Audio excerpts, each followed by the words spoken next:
And the thing to do is to establish a base on Mars and try to make that a self-sustaining base as soon as possible.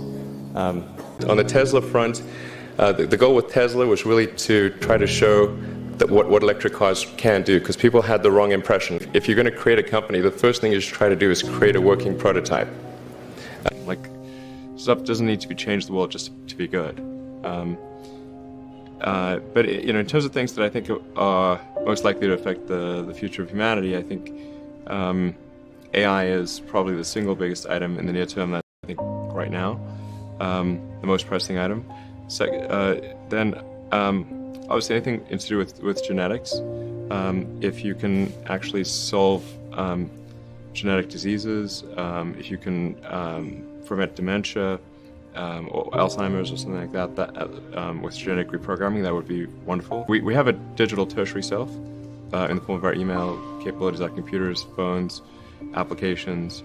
We're effectively superhuman, but we're extremely bandwidth constrained in that interface between the cortex and your sort of that tertiary digital form of yourself, and helping solve that bandwidth constraint would be, I think, very important for the future as well.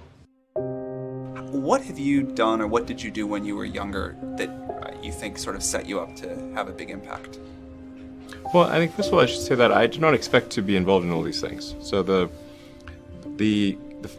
5 things that I thought about at the time in college: utility delta compared to the current state of the art times how many people it would affect. So that's why I think having something that makes a big difference but affects a sort of small to moderate number of people is great, as is something that makes even a small difference but affects a vast number of people.